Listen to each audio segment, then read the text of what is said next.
You're listening to Booth Talk from the After Movie Diner, and on this episode, we are talking to comedian, writer, actor, LGBTQ activist and icon, and 1/5 of one of the most influential and inspirational comedy troupes of my lifetime, The Kids in the Hall. It's none other than Mr. Scott Thompson.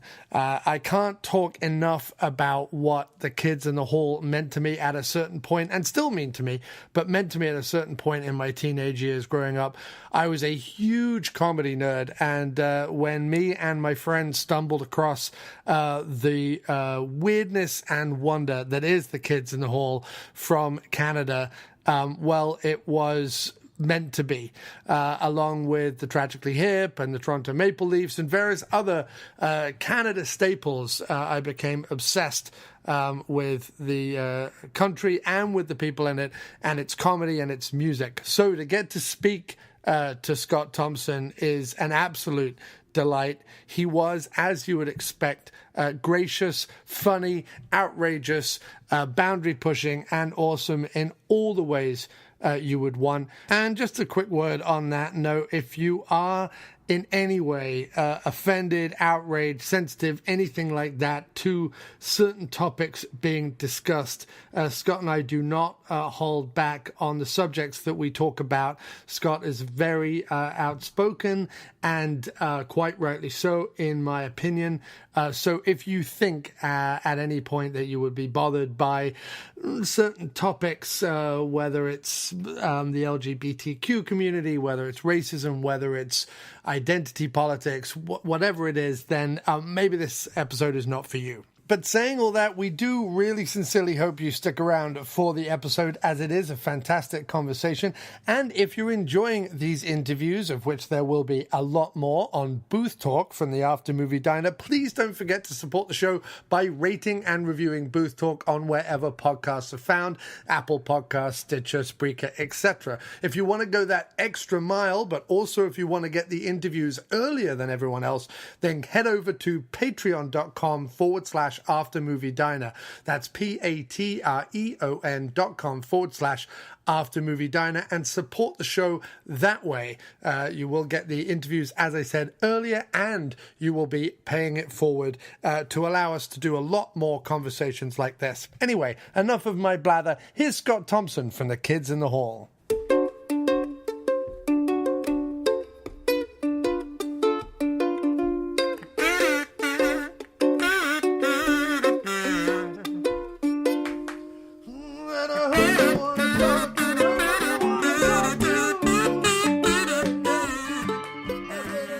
Hi, Scott. How are you doing today, sir? I'm good. How are you? I'm very good. And thank you so much for agreeing to be on my little show today. It's a real pleasure to be talking to you. Thank you very much. I'm sorry I'm late. All good, sir. All good.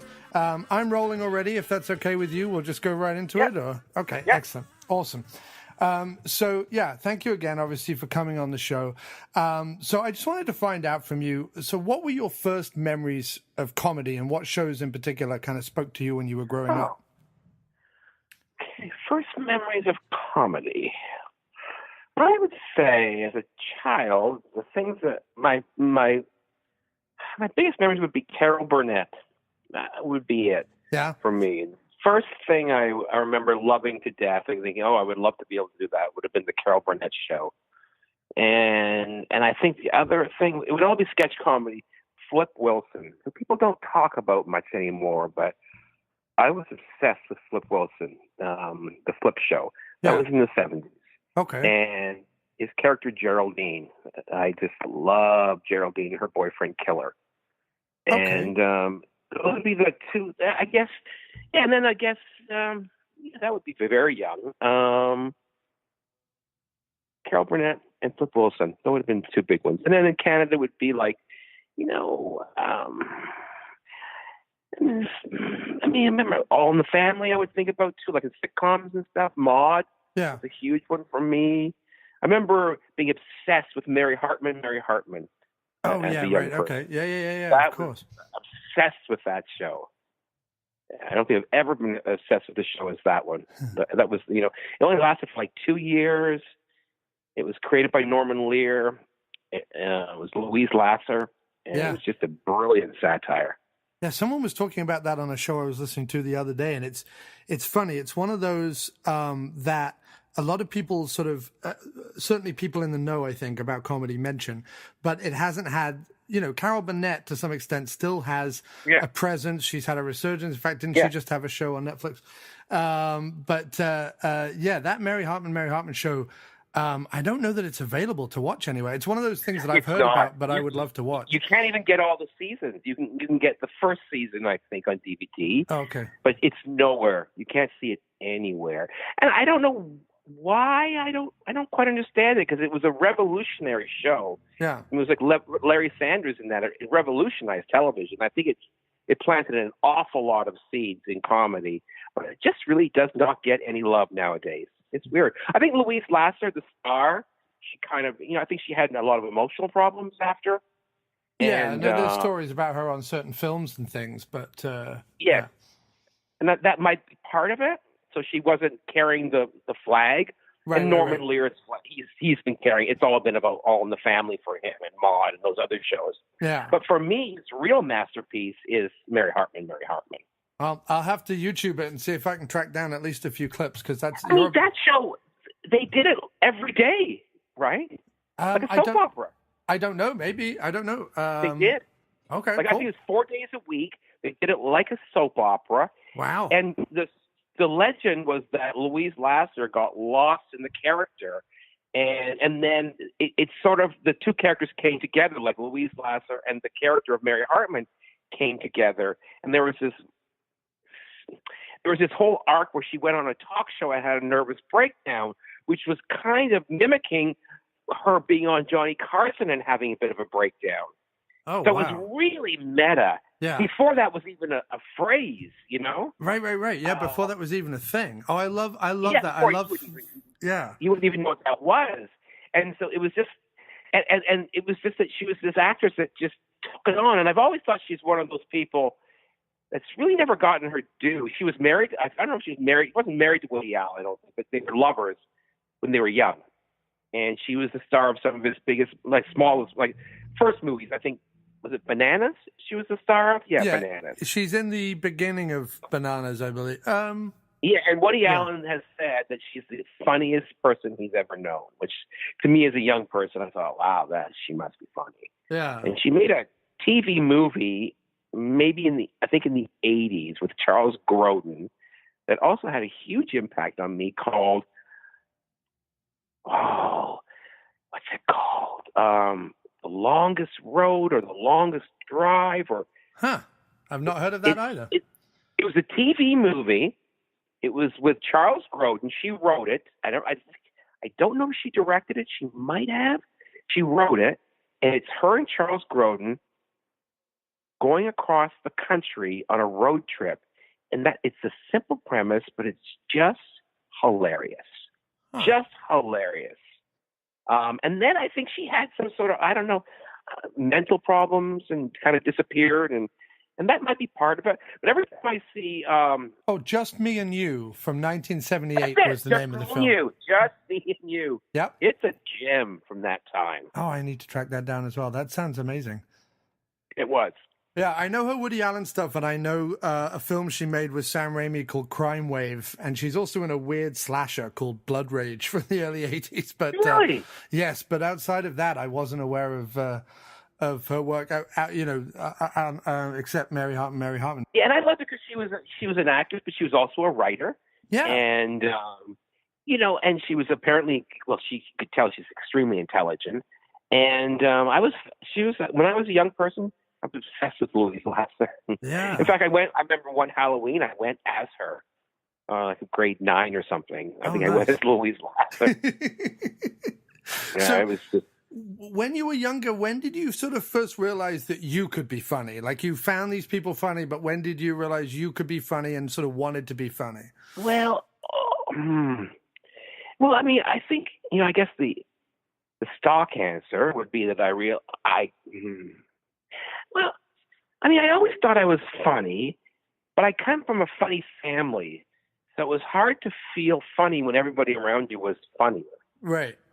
So like my family, dinner tables were always kind of jokes and riff sessions dinner table.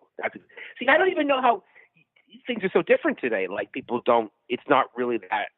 Families don't gather around the dinner table the way they used to.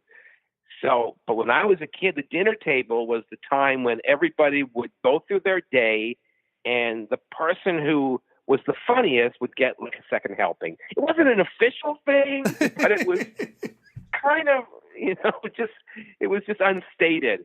But yeah, we were nasty. Like we ridiculed everyone. We had nicknames for everybody, and my mother wasn't part of it. She was always like, "Oh, you boys, you're so mean." She was always trying to, help us see the other side, and all we cared about was ridiculing everything. Yeah. But of course, that's what I realized, and I had a lot of funny friends, and I think I realized at a young age that because of, that I, what I was, I knew that I had to be funny, because you realize as well that comedy is a real protection. It can really save your ass. Yeah, definitely. And, like, if you're funny, if you're really funny, people like you, and they want to be friends with you. And if you can't be gorgeous or strong or brilliant, be funny. Indeed. Yeah. I mean, it is a great defense. And I think a lot of people kind of start off with that. Absolutely. And then kind of move, if they have then the impetus to start writing and performing, that's where they kind of take the next leap, right? That's where sort of you take the next step from sort of. But I didn't think about becoming a comedian then, not until much later. Yeah. I actually didn't. I had no intentions of being a comedian. I was going to be an actor, a serious actor. Okay. The comedy was something that happened much later. But you were in a sketch troupe, if I'm not mistaken, that was when you met Mark McKinney, who then introduced you to the other kids who were doing also kind of theatrical sketch comedy, right, at the time? Yes. I went to university to study theater, right. And I gotten a degree in theater. So, but I had, my real interest was I was going to be an actor. Like, I was going to do stage and all that stuff. And I thought, well, I'm funny as a person, but I'll be funny on talk shows. That was my goal. Right. But I never thought I could be a comedian, because I knew that if I was a comedian, I'd have to share my life. And I knew that as a gay person, I couldn't share my life. Yeah. And I thought that's the only kind of comedian that I'm interested in, is someone who can be honest about their life. I wasn't going to be a prop comic or any of that stuff. Right. So I thought, well, I can't be a comedian because that's not possible. So I'll be an actor. And then it's interesting that played into your decision to be an actor, because I was going to ask you further on in the questions, but obviously one of the most notable things about both you and I think the kids in the hall was just how the openly gay comedy there was, in a way that there hadn't been previously, and there hasn't really been since, in a way that you would expect, No, it hasn't. No, it hasn't. So, but it's interesting that thought was already playing into you, saying, I don't feel like there's a place for me to be the comedian I want to be. No, there was no place. I didn't think it was possible. There was no role models. There one was openly gay in comedy. Right. There were no openly gay actors at all. I knew that I had to stay in the closet, but I also know that if I had gone that route, I would have most likely, and if I had gotten success, I would have most likely been dragged out in a scandal of the closet. Yeah. So it all worked out for the best, because I just know the way I am. There's no way I couldn't stay closeted. Yeah. So how did you, when you, obviously by the time you were on stage and you're doing sketches and you're doing comedy and you're forming these characters, obviously you found the strength inside yourself to reveal that as part of you as a performer. And obviously I feel like you're someone who couldn't have hidden that, like you're saying. So where did you find that strength from, and sort of what were the other performers you were working with, their initial reaction to that, if any? Well, here's the thing. I was the only openly gay person, like, in the comedy world when I started. And it was so radical. People didn't know what to make of it. The kids, when they, I guess, came across me, I think it really fed into their punk ethic. I think they loved the fact that it pissed people off. Right. Like, they were already doing things on stage, like kissing each other to make men angry. Yeah.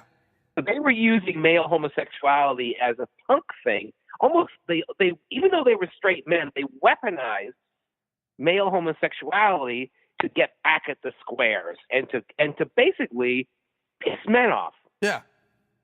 And then I came along and I was doing it because that's really what I am. I guess they went, oh, we don't have to pretend to be black. We have a black guy. Right. Yes, exactly. You know? But at the same time, it was not an easy route. Like there were definitely growing pains. Like, there were lots of fights and lots of times when things got ugly, and you know, that some of them did that now would completely not be acceptable. But that was a different time. Right. We were very committed to each other. Once we committed to each other, we were like an old-fashioned marriage. Yeah. We just knew that we made a vow nothing would ever break us apart. And even though we did kind of come apart after Brain Candy, we didn't really. We took a break. I would think if it was like if it was a couple that we had a separation. We separated for years. Right. But I don't know. We just knew no matter what, we would stick it out to the very end. And now it's like that. Now we realize we're like the mafia. You leave in a coffin, and that's it. Right. Which is sort of, I mean, for us fans, it's kind of wonderful. I mean, I think everyone, when they're a fan of either a comedy troupe or a band or something, they want to believe that, you know, they're great friends and so on behind closed doors. Yeah. But I think what's great about you guys is that it's really, from a fan's perspective and a comedy lover's perspective. My first love was comedy growing up, the comedy that I saw on TV. Yeah. And I think there's no one really like you guys. So the fact that you guys are together and stay together and work together is giving us that comedy and giving us those characters and giving that performances that you really can't find anywhere else. It's not like... No, you really can. No. Yeah. It's not like, you look at something like British comedy. Obviously, I grew up in England, and everyone obviously talks about kind of whether it's Spike Milligan and the Goons, and then Monty Python, and then Not the 9 O'Clock News, and then Fry and Laurie. Although, yes, they're all their own thing, there's a definite line there. You can trace a line from the surreal British sarcastic comedy. Sure. But you guys... and people have made, I think, incorrectly, a kind of a Monty Python comparison, and it doesn't really hold true with sort of the styles are very different. But there's no line either before you guys or after you guys, really. You're kind of unique in your own little bubble, really. In the best way. You are, in the best way. Yeah. Like I think about, I think of Canadian comedy as a hybrid between British and American. Mm-hmm. And you could say that the Kids in the Hall goes Saturday Night Live, maybe SCTV, or maybe Monty Python, SCTV, Kids in the Hall. But it isn't really true because, first of all, Saturday Night Live is not a troupe. Right. They were put together. Yeah. They're a corporate entity. They're not a group. SCTV wasn't even a group. SCTV was a group of actors that were in a troupe, but they weren't a group. They weren't traveling around like a company like we were. Yeah. And Python are different too because they come from very different backgrounds than we do. I do think Python is the closest approximation of us.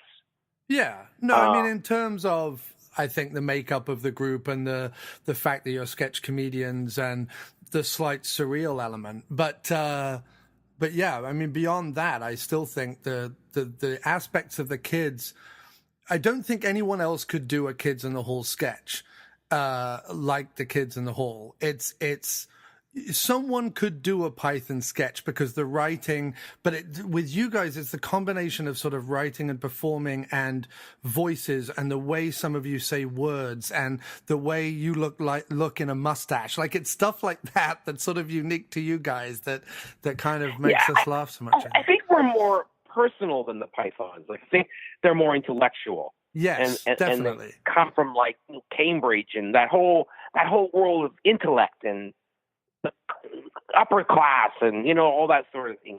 And we're not like that. No, here's the thing. They're more stereotype, and I think you guys tap into your own experiences more. So if they do a working class family, it's more just a stereotype of what a working class family is.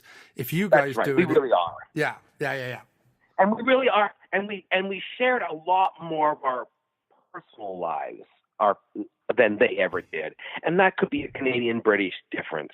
Yes, definitely. But I would think, like, for me, I look at people say, "Oh, you're Python." I would go, "Well, we're as much SCTV as we are Python," because those are for me the two biggest influences.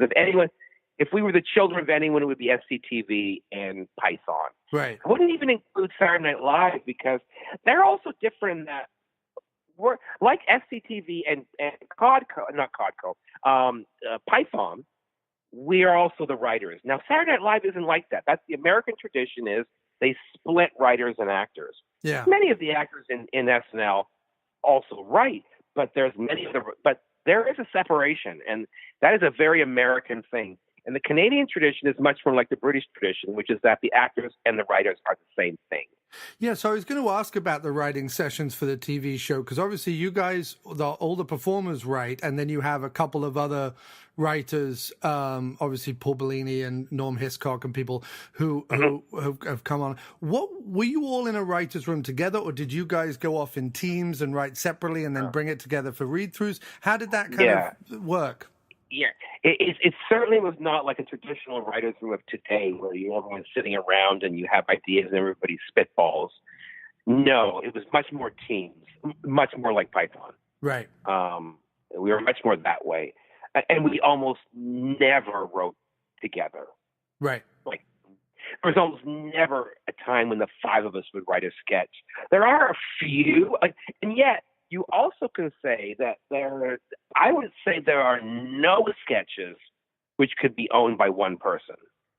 There's actually almost no sketches. Let's say you have a sketch that's even a two-hander. Even that sketch is rarely owned by those two people. Right. Because there was so much mucking about from all of us. Like, even if it was, let's say, a Mark and Bruce bit, you go, that's a Mark and Bruce bit. But there could quite possibly be a joke in there by Dave, right? Or one by me. And even a Buddy Cole monologue, I can go, oh, yeah, I wrote the vast majority, but I can't say it's all me because some of the best jokes were Dave's or Bruce's or Bellini's. Yeah. So we were very, and when the pieces came in, there were teams, there were natural teams, me, Paul, Kevin and Dave, Mark and Bruce, me and Bruce. There were many, many variations. Right. And there was like threes, me, Dave, and Bruce, and yet everyone did write together. Like there wasn't any two. Let me just say that there was each. Okay, like Kevin and I, for example, we didn't have the greatest chemistry as writers, right? Because we laugh at everything each other says, and we love everything each other says, right? So we have very few hits together as writers, but we were always together as actors. Yeah. Because one of the things that made us not a great writing team is what made us a great acting team. Yeah. Because in acting, you never, like improvisation, when you're working, you just go with it. But with writing, you quite often have to go, no, that's stupid. And because you guys also came from the stage, was it a case then that once the written sketch kind of got to the lead up to filming it, that you would kind of mount the sketch, perform it, and then sort of the other kids or the other writers would sort of say, "Oh, why don't one of you do this here, or why don't you take that way?" kind of thing. Is that how it works? Yes, that did happen, especially in the early years when we were just getting onto television, and in our early days as a stage troupe. There was an awful lot of writing where we would sketch out the sketch, but not actually write it all, put it on its feet, and when we put it on its feet in front of an audience, we would have lots of leeway to improvise within the sketch, but we almost never wrote anything from improv. Right. Like, the whole idea that we were an improv is a complete misnomer. Yeah, no, I didn't think so. I thought it was more that you would add on to an already written and formed That's script. exactly. I'm sorry. Yeah. That's exactly how it was. Yeah. And that's true. And then we would bring it into the writers' room where everybody would read everything, and everybody would contribute. Yeah. So the truth is, almost sometimes it wouldn't make the sketch better, but 95% of the time it would. Yeah. 99 actually. So whenever you brought a sketch in, you knew that if the group decided it was, worthy, they'd make it better. And then again, obviously you do a lot of film stuff. Where does the director come into that? I mean, obviously Kelly Macon is probably the most famous just because he would go on and do the film. But how did the directors then play into your vision? I know Bruce was very visual in those. Well, as we basically went through all of our comedy chests. When we first went to television, we had a whole chest of sketches. And once we got through those, we realized, we have to write for TV. And our writing style completely changes because now we're writing for television. And then we fell in love with filmmaking. And so I think it's the second season is when we started to really bring in directors. But once the director, they had a lot to do with us. Once we would choose the directors in blocks, and once we would have a sketch chosen, you would work with that director to make it right. But unlike the whole auteur system, which is the director's in charge, in our group it was different. The auteur was the writer and the performer. So ultimately, even no matter how great the director was, ultimately the final say went to one of us. Right. And yes, ultimately. So that you obviously, but we and others were more interested in the directing. And I was not that interested in directing. I didn't direct any films like all the other kids did. I didn't do any of that. Yeah. We made a deal in fourth season. I said, I don't want to direct anything, but I would like to oversee a whole half hour myself. Yeah. And they agreed that I could do that. But I didn't want to direct. Now I do. Now I have some things I want to direct. Now you have some ideas. But at the time I thought, I can't do that. I just want to act and write. That's enough, isn't it? Would you say that was sort of the biggest growth between season 1 and season 5 was sort of the inclusion and development of writing for TV versus your backlog from writing on the stage? Okay. Absolutely, yeah. And as you went through the seasons, sort of what was sort of the biggest pleasure point for you individually, and what was sort of the biggest pain point for you as the seasons were kind of going through? Well, that's a hard one. You mean like what would be my favorite? Meaning sort of what was your favorite? No. What were your favorite aspects of sort of being on the TV, acting in sketches on film, that kind of thing that was new compared to being on stage? And sort of what were the things that you kind of found tedious, if anything, about the process, I guess? I guess, honestly, I find now nothing. I find nothing tedious about it. Everything tedious now, I would cut my right arm off to do it again. Yeah. No, I loved making films. I loved that more than anything. I love to perform live, but man, to be on a film and to know that it's going to last and to improvise on your feet and to just throw something in and see if it works, and it's a beautiful thing. And then to know that you can have it forever. And I don't just mean the films, but we also do a lot of pre-taped sketches, which were not actual films. Right. But that was my greatest joy would have been, I think the greatest joy is basically coming up with the idea, writing it, putting it together, dressing the character. We were in charge of everything, and that was a thrill. I mean, I've never had it since, and I probably never will again. Yeah. But we really were in charge of it. We were the lunatics did run the asylum. Yeah. And Lorne made that very clear that made that happen. Yeah. What was his relationship with the TV show? Was he just sort of absentee? Did he just kind of say, go away and make it? Or was he there often? Yes. No, he was never there. Okay. He was there at the very beginning for the pilot and maybe the special, and he would weigh in. He would see everything. Everything would be sent to him. But he almost never weighed in. Okay, at the end of the first year, he did weigh in. He wanted us, this is the first thing he said, you have to continue doing the head crusher character. That's the one. So he said, and we're not like that. We were like, yeah, we'll write a head crusher scene if we have an idea for a head crusher scene. And right. Lawrence said, you find an idea for the head crusher because that's the one that's going to hit. Yeah. Okay, fair enough. And he was right. He was right. But one of the other big reoccurring characters that we sort of touched on earlier was obviously your character, Buddy Cole, which remained, the voice of Buddy Cole and what Buddy Cole talks about and what Buddy Cole can talk about remained, was unique when it began on TV. And I imagine sort of had quite a reaction initially when it came on TV. Yes, you did. Yeah. Right through to now, though, where I know you're still performing him in one-man shows and stand-up shows and so on. So and the Buddy Show's doing fantastic. I'm glad. Well, because people need it right now. People are so fucking uptight. Oh my God. I can't believe it. I'm doing this show now that is appalling. Yes. I have tramped through every taboo. Buddy Cole is laying waste to every politically correct piety, and the audiences are eating it up with a spoon. Well, because the big problem the biggest problem with going too far with the political correctness thing, it's like banning alcohol. You suddenly make saying bad things or saying boo-boo words attractive and alluring and exciting. It's counterproductive in a ridiculous way, but there's no telling these people.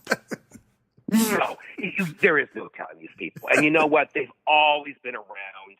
There's always, these fun suckers have always been around. Yeah. And right now they seem to be in power, but there is a backlash coming. I mean, we can't tiptoe the rest of our lives like this, right? And obviously, like most movements, it started off, with the best intentions, but as we all know, that's the road to ruin. Well, and I think you were saying in a recent, yeah, no, definitely, and I think you were saying in a recent interview that I found really interesting.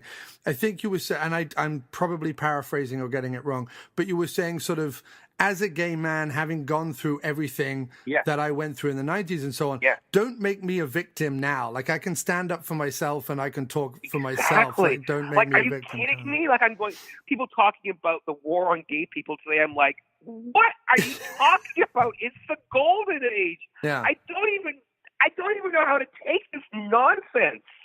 Yeah. It's nonsense. When I think about what my generation went through, I go, every single day is a bonus round. Yeah. If they had any idea the war we went through. So now that it's like a plane. We've been, for like my whole life, this plane has been trying to reach altitude, and it finally did. Yeah. And now everybody's going, I don't like this altitude. We're too high. Right? What are you talking about? I spent 30 years to get to this altitude. Shut the fuck up. Yeah, Watch right. the movie. So Watch the movie. talk about the initial reaction to Buddy Cole and kind of hatred. Hatred completely from everywhere. Even from the gay community at that time? No, especially. Oh wow, okay. Especially. Oh God, gay people hated him. Okay. Gay men hated Buddy Cole. Well, I have a very contentious relationship with the gay community. Yeah. And a lot of the gay men didn't like Buddy Cole because they're like, they thought it was insulting and it was a stereotype and all these things and sharing secrets and all these things. Yeah. And I think it was quite an ugly reaction. Yeah. No, I'm sorry. Buddy Cole's never gotten his due. Yeah, I didn't realize that. I sort of assumed because he is such a wonderful character and also a great fixture and also, like I say, kind of an icon of that era and continues to be that I would have assumed there would have been a rally behind it. I wasn't obviously in Canada or America at the time when the show was. I used to get it at 3 a.m. in the UK, so I didn't I didn't get the reaction. No, there was no love, very little love. the love comes from people that just love comedy. To say that I was embraced by the gay community would be completely wrong. Right. Okay. And it broke my heart. I'll be honest. It broke my heart. I was going to say the fact that you kept doing it then, and not only that, but obviously all the sketches that deal with all ranges of humanity, obviously not just the gay community, but the fact that you kids did that, I think that with hindsight and with modern eyes and so on, the kids, if they're not already, are rife for rediscovery. Not that they ever went away, but like those shows need to kind of be, I think so, put back out. I know Mill Creek just released a box set in the US, but I want to see it kind of. We're nowhere to be found, though. Yeah, I want to see it. But here's playing the thing: you're absolutely streaming. right. Like, I look at the themes that we were addressing 25 years ago, and I go, "How in the world are all these young people not going? How could they not in love with this? How could they not going? Look what these guys were doing 25 years ago." I just don't get it. But we are right to be rediscovered, and the truth is, we are on the verge of doing something. Great, that's fantastic to know. So we really are. We are. We're very close to announcing something. That's awesome. And I think it's our time again. Yeah, I'd heard that on the grapevine. I just had, can we talk about Brain Candy? I know that the group didn't really like the film when it came out, but it really has grown, and I think it has. That's not true. It's not true? That's just what we hear, I guess. Some did, some didn't. Some did, some didn't. I mean, it's certainly, it was one of the things, as I said, I was a fan of the Kids in the Hall. We used to get the best ofs or the favorite compilation shows screening at like 3 a.m. on British TV, and I used to set my VCR for it. And then when my friend lived sort of the first time on his own, he found a video store near him that was selling Brain Candy on VHS, and we must have worn that tape out 3 times over. Wow. So what at the time, sort of, what was the feeling making the film? What was the reaction to the film from within the group? And then how do the group feel about the film now? Well, I'll tell you how the group feels about the film now. We love it. Yeah. We've all gone through our own journey in the film. We've all forgiven each other for the terrible things we did to each other. We've all kind of papered over the wounds from those days. And now we can look at the film and go, it's quite something. It's flawed, but it's a beautiful film. And it's a great satire. And there's things about it that I would have done differently. And there's a kind of but there's things about it that I don't like. But generally, I'm very happy with it. I'm very proud. As you know, the making of it was one of the most difficult times in all of our lives. It was a perfect storm. Everything fell apart. The only thing that didn't fall apart was our love for comedy. Not really our love for each other, although the truth is, we must have still loved each other, because even though, like Dave and I, for example, we weren't even talking for that movie. Like, we never spoke to each other as human beings throughout that film. Yet we have lots of scenes together. And we do some of our best work together. And yet we never communicated as Dave and Scott. Like, we never talked about things. And yet we somehow, chemistry that we had could not be killed. I think that's one of it is that now at our age, now we're like, wow, we tried so hard to kill it, but we couldn't. Yeah. Like all of our, like we were surrounded by tragedy at that time. My brother's suicide, Dave's wife, Dave's marriage breaking up, Kevin's marriage breaking up, Kevin's brother-in-law killing himself. It was a terrible time. And we were at each other's throats, and it all happened at once. And we were exhausted and burned out, and making that movie was an agony. The only joy in that film was between action and cut.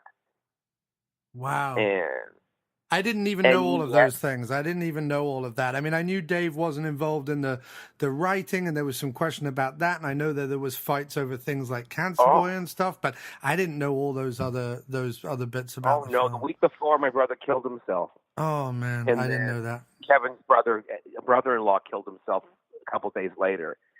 And then I'm sorry to bring that up. Then, if that's it's all right. to talk It's about. okay. It's a long time ago, and I'm okay with it. I mean, I'm not. It was a terrible time. I didn't think I could even survive, but the comedy saved my life. Oh wow, that movie came out of that then, because it's not only is it hilarious, but it's so prescient. Again, like all of the kids' comedy, it's so prescient today with the rise of the big pharma companies. It's yeah. I mean, think about today. How many people are on antidepressants? That wasn't even nobody 25 years ago. Nobody. Well, it became a designer thing almost. It became like everyone wanted a mental illness, and you're like, well, wait a minute. Some people actually have mental illness, so can we? Can we not fetishize it? It sort of became very. I'll tell you, my biggest regret with that film, and I hope that we can rectify this in the future, is taking Dave's name off the credits. That was the pettiest thing we did, and I regret it. And it was punishment. Right. We were furious with him, and we punished him, and we behaved abominably. We all did. We all behaved abominably, and I'm ashamed of us. Right. When Dave said he wasn't going to play women, I went ballistic. I just thought it was shitting on everything we believed in, and his American handlers didn't think it would not help them, and they're right, because me being openly gay killed my career, and men playing women was just they automatically. Everybody thought we were all gay. Dave's American handlers, because he was going to be, helming a sitcom as the star. Yeah, he could not be seen as gay. That's crazy, though. Like, but that's the truth. I know, I'm sure, but just that fear and that opinion is just crazy to me. And so I look at that and I was like, you're shitting on me. You're shitting on our legacy. We're going to punish you. Yeah. And I think he's ashamed. Well, what was always interesting about the kids' performances as women was that sort of Python had always done it as like old women, right? Rat bags. And they got like Carol Cleveland in to play like the young, sexy ingenue. But with the kids, you all played the young, sexy ingenue in different sketches, or you played receptionists or secretary or whatever, or wives or whatever. You played everything from old women to regular women. And in a way that was sort of amazing, because it doesn't comment on, you're not attacking femininity or commenting on femininity. No. It's just played very matter-of-factly and sort of in a really interesting way. I can't quite put my finger on it, but it's hard. I can't believe that society today hasn't rediscovered us, considering our adventures into gender. Like it's like the number one topic in the in society today, and we were there 25 years ago. Right. If you look at a character like Baxter in Brain Candy, that it's not clear, female, male. Doesn't matter, No. Baxter, people say to this day, is Baxter a woman? They don't even know. And it doesn't matter. I modeled it on Fran Lebowitz. That's who that was modeled after. Right. But we were playing with that stuff all the time. Yeah. And it was fascinating. When you look at Dave's character, Jocelyn, his French Canadian prostitute. Right. It's extraordinary. I honestly, I play Mordred, the other prostitute, but I can't. When I watch it, all I look at is Dave, because I'm like, holy fuck, look at her. Yeah, and it's look at this vision. I'm a fucking skank, but she's unreal. Yeah, and so feminine and seductive and beautiful and charming. It's just a remarkable performance. Yeah, and it sort of blows apart that idea. And look, I'm not trying to say that there isn't something to the movement at the moment where people talk about like whitewashing and so on. But they talk about, certain people have to play certain things, right? You have to, if a woman has to play a woman, a black guy has to play a black guy, whatever. And I think that what the kids do is they found a way to play whatever they wanted to play without it coming across as an attack on anyone. You're not attacking anyone or at all. Appropriation. Yeah, or appropriation, right, or whitewashing, or male washing, or whatever they call it. You managed to do that, and I'm trying to say that in the most. I'm a very open-minded liberal person. I'm not an attack anybody kind of person, and I'm not trying to say that it's okay that anyone play anything. I don't think that Mickey Rooney performance of an Asian man should be repeated, but however, there's a way to do it, I guess, in certain. Right. However, if Mickey Rooney was in a troupe, and they were a troupe where they played everyone, then yes, he could play an Asian character. Here's the thing that I find interesting, and this is something that will probably get me in trouble. Like, one of the things that people say now is, well, if you come back to television, you can't play people that aren't different from your race. And I'm like, why? Why can't I? Are you telling me that race is an impossible barrier? Well, that is one of the most racist things I've ever heard. Why is race a barrier that an artist can't cross, but gender is? If that's what you really think, then are you going to come after gender next? Are you going to say that a man can't play a woman? Because it's a war on the imagination in my mind. Because I'm going, we are a troupe. We play everyone.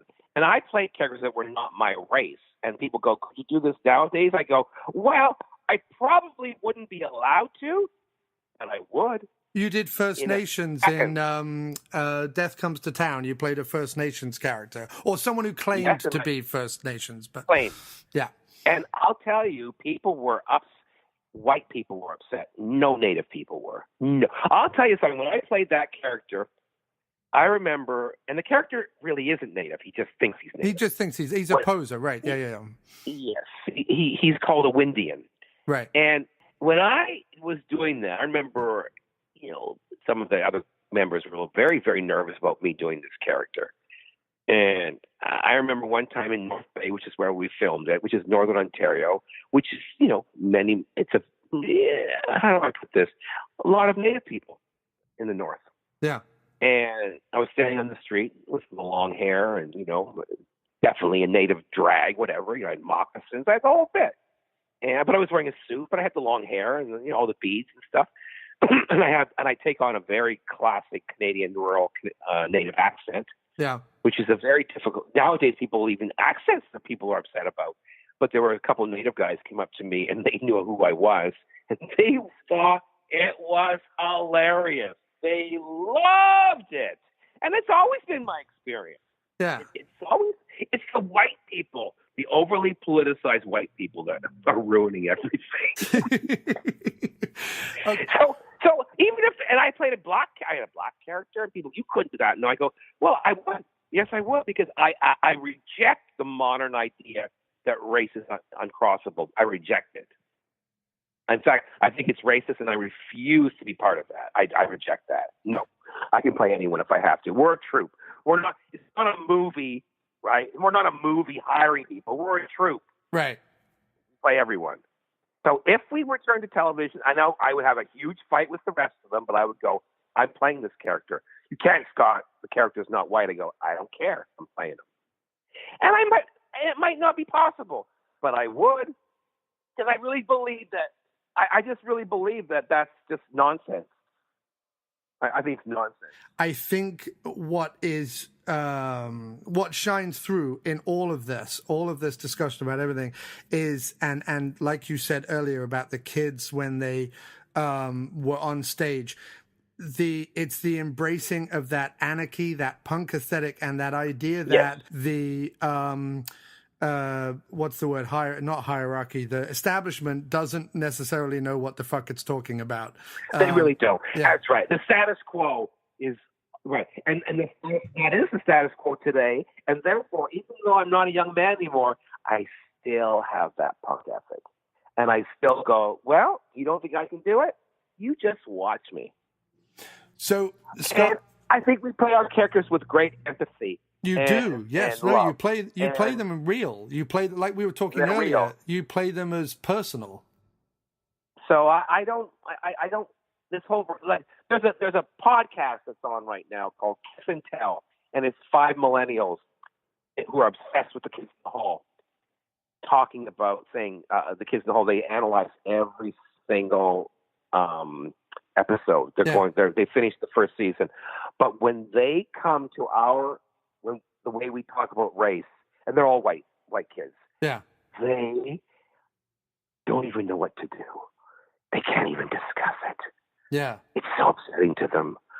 They don't know what to do, and I don't even want them to know that I'm listening, but I'm laughing, going, "Oh my God, they're in such knots! I can't believe how upset they are. They don't even know what to say."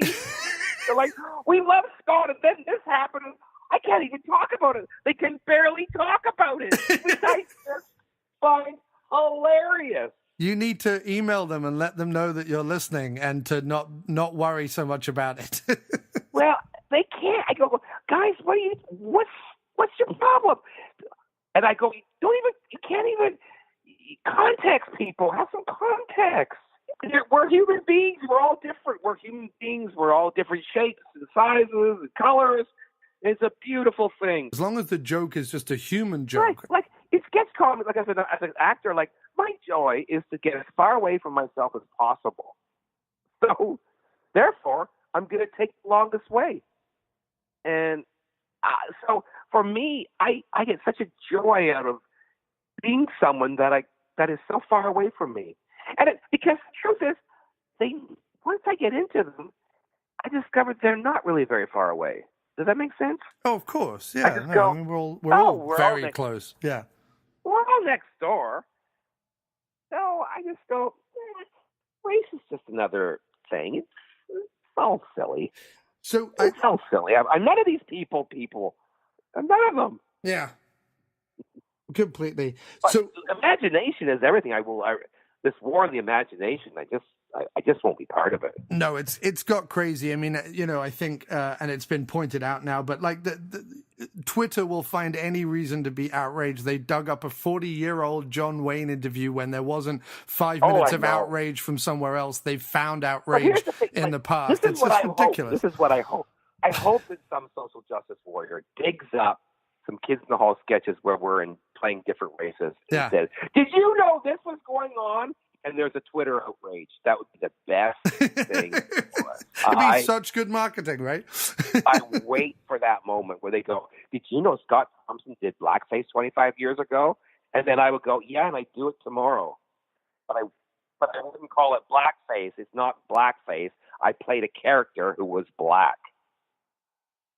So I want to look like the character.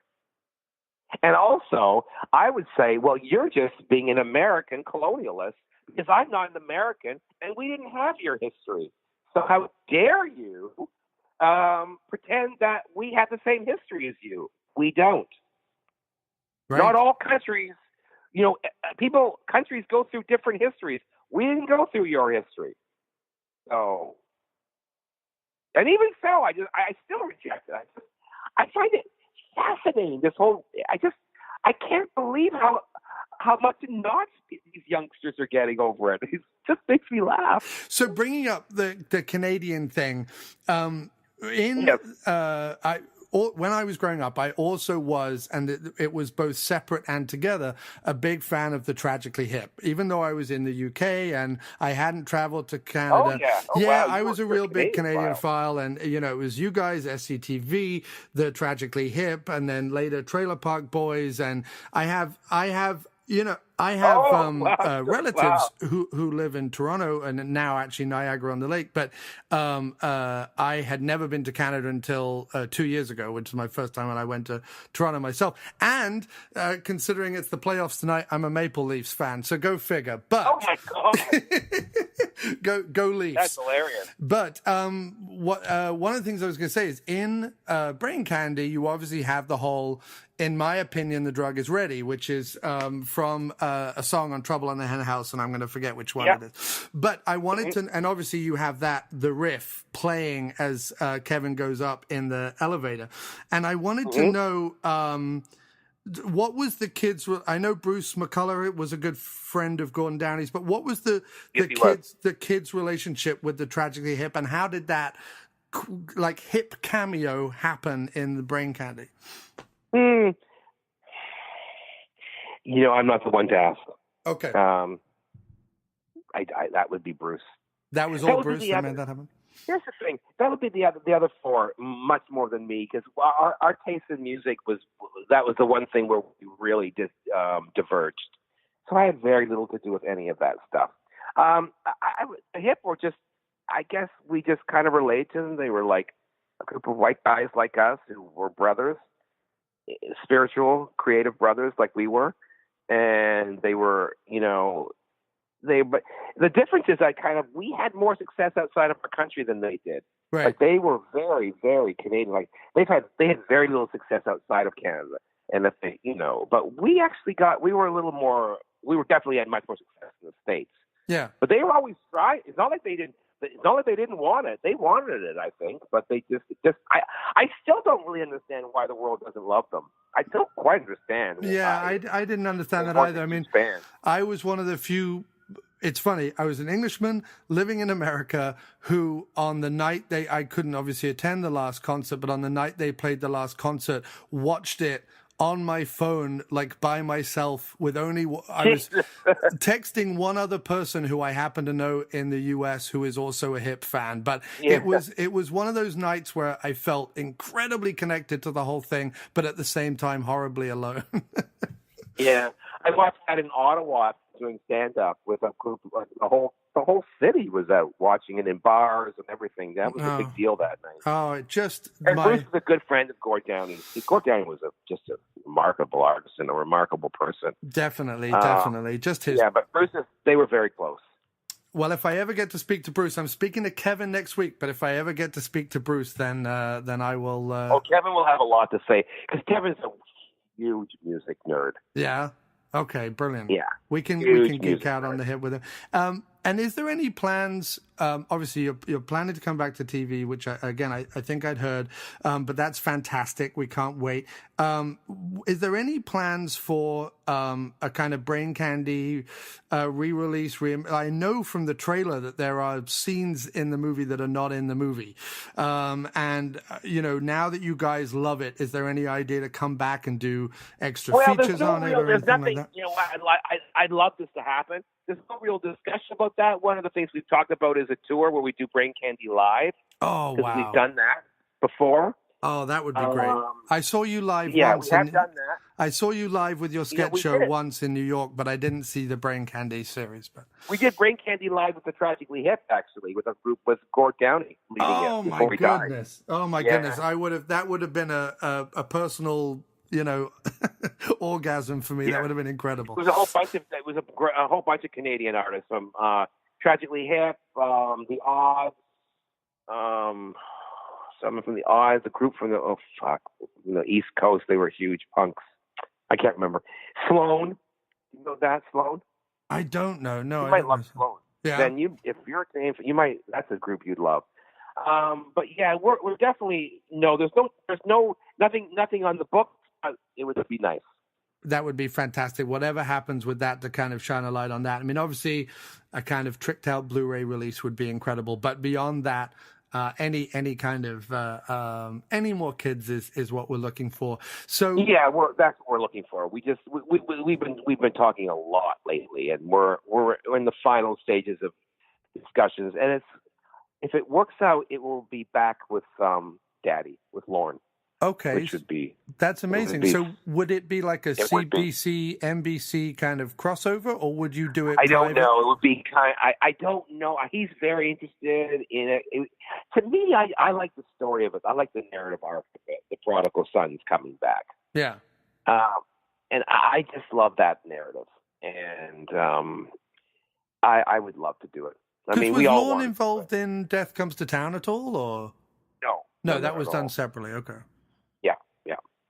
Yeah. But this would be basically back to like it would be. It'll be probably what we're going to probably do is a special first, and then see what happens. But my goal is to do a season, a limited season of sketches and like a classic old school sketch comedy. We'll see if it works out. It would be absolutely. Such a joy. I mean, every morning I wake up thinking, oh, God, to be back doing it with them again. I just can't wait. Yeah, well, that would be fantastic. And I also want to say congratulations to you and Paul Bellini for funding Mouth Congress, the movie. So exciting. Thank you. I donated. Thank you. I donated when Paul put out the word on Facebook the other day. I'm a friend of Paul, really appreciate that. Yeah, we're thrilled. We're ready. It'll be out this summer. We're hoping it'll be starting to go to the festivals. I can't wait. That's awesome. Well, if you come to New York to screen it in any capacity, put it out on your Twitter, and I'll come watch it on the big screen. Because thank you very much, John. I would love that. That would be amazing, and it would be great to meet you and shake your hand. I met you outside the stage. I'd love to. I met you outside the stage door of your New York show. I want to say about 4 years ago. Very briefly, you had the coolest VHS T-shirt on that when I posted the picture of you, all my VHS movie nerd fans went, "Oh my God, I love Scott's T-shirt." I remember that T-shirt. Yeah, okay, that's great. But Scott, I could talk to you all night. This has been an absolute pleasure. Thank you so much for being on the show. All best of luck with everything in the future. We will continue to follow your career with delight. And next time, if you would come on the show again, we can talk Danny Husk, we can talk Hannibal, we can talk all sorts of other things that I had lined up. But instead, I loved our conversation. So thank you so much, and I hope we can chat again. Okay. Take care. It was a pleasure. Bye now.